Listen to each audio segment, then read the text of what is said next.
anonymous attacks on 2022 Qatar World Cup. London, AP. The unsolicited tweets started appearing on timelines over the last week. No website, company or individual is publicly associated with the accounts. But the message Twitter is being paid to promote and spread is clear. Qatar is an unsuitable host of the 2022 World Cup. Twitter is cashing in from anonymous attacks on Qatar just as it faces scrutiny over the limited disclosure of information about political advertising in the 2016 U.S. election. Twitter leaders are testifying this week before congressional investigations looking into how social media networks provided a platform for Russian meddling. The online assaults on Qatar promote the talking points amplified by the four Arab nations who in June cut ties with the first Middle East host of the World Cup. Bahrain, Egypt, Saudi Arabia and the United Arab Emirates all cut diplomatic ties and began a boycott of Qatar on June 5 over allegations that Doha supports extremists and has overly warm ties to Iran.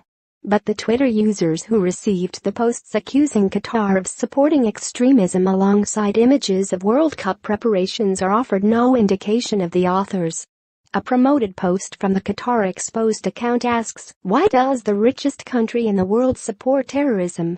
An accompanying video shows images from the soccer game between France and Germany in Paris in November 2015 that was targeted by suicide bombers. As the narrator states, financing and promoting extremism has become state policy.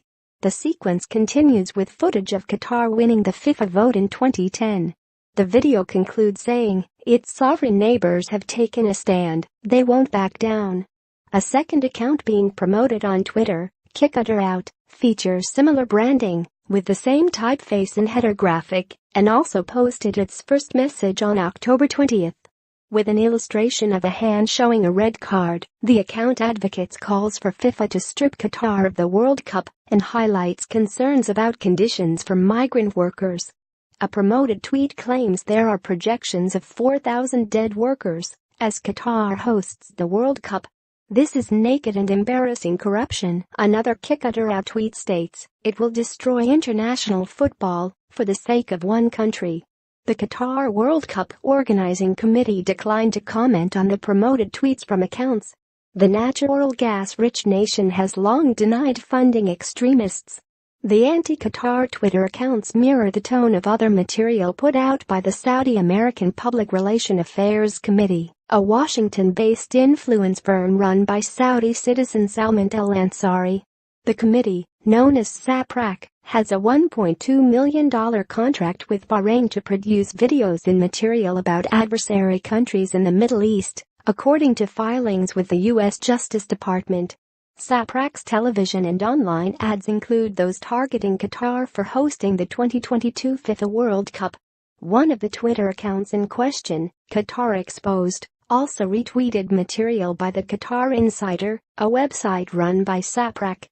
SAPRAC told the Associated Press that the Qatar Exposed and Qatar Out accounts are neither run, nor are they associated with SAPRAC in any way. Twitter declined to discuss the nature of the anti-Qatar promoted tweets and the lack of information about the holders of the accounts. The company only pointed the AP to plans to launch a transparency center that will offer everyone visibility into who is advertising on Twitter and details behind those ads. Twitter's plans only reference requirements that electioneering advertisers identify their campaigns and do not cover political operations not directly linked to an election. Asked if it would be looking into the lack of transparency surrounding the Qatar Exposed and Qatar Out accounts, Twitter told the AP, "We don't comment on individual accounts." John Gambrell in Dubai, United Arab Emirates contributed to this report. Rob Harris is at www.twitter.com/RobHarris and www.facebook.com/RobHarris reports. John Gambrell is at www.twitter.com/JohnGambrell.